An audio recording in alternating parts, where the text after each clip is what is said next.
ಕ್ಲಾಸಲ್ಲಿ 6 piece sari petticoat ಮಾಡೋದು ಹೇಗೆ ಅಂತ ಹೇಳ್ಕೊಡ್ತೀನಿ, ನೋಟ್ ಮಾಡ್ಕೊಳ್ಳಿ.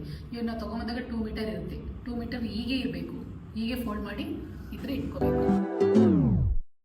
ಮಾಯಾವಿ ಮಿನುಗು ನೀನು, ಮುಂಜಾನೆ ಬಿಸಿಲು ನೀನು, ಸಾಲದಿರು ಹಾಡು ನೀನು, ಬೇಕೆನಿಸೋ ಸಂಜೆ ನೀನು, ಎದೆಯ ಧುನಿಗೆ ಬೆಳಕು ನೀನೆ.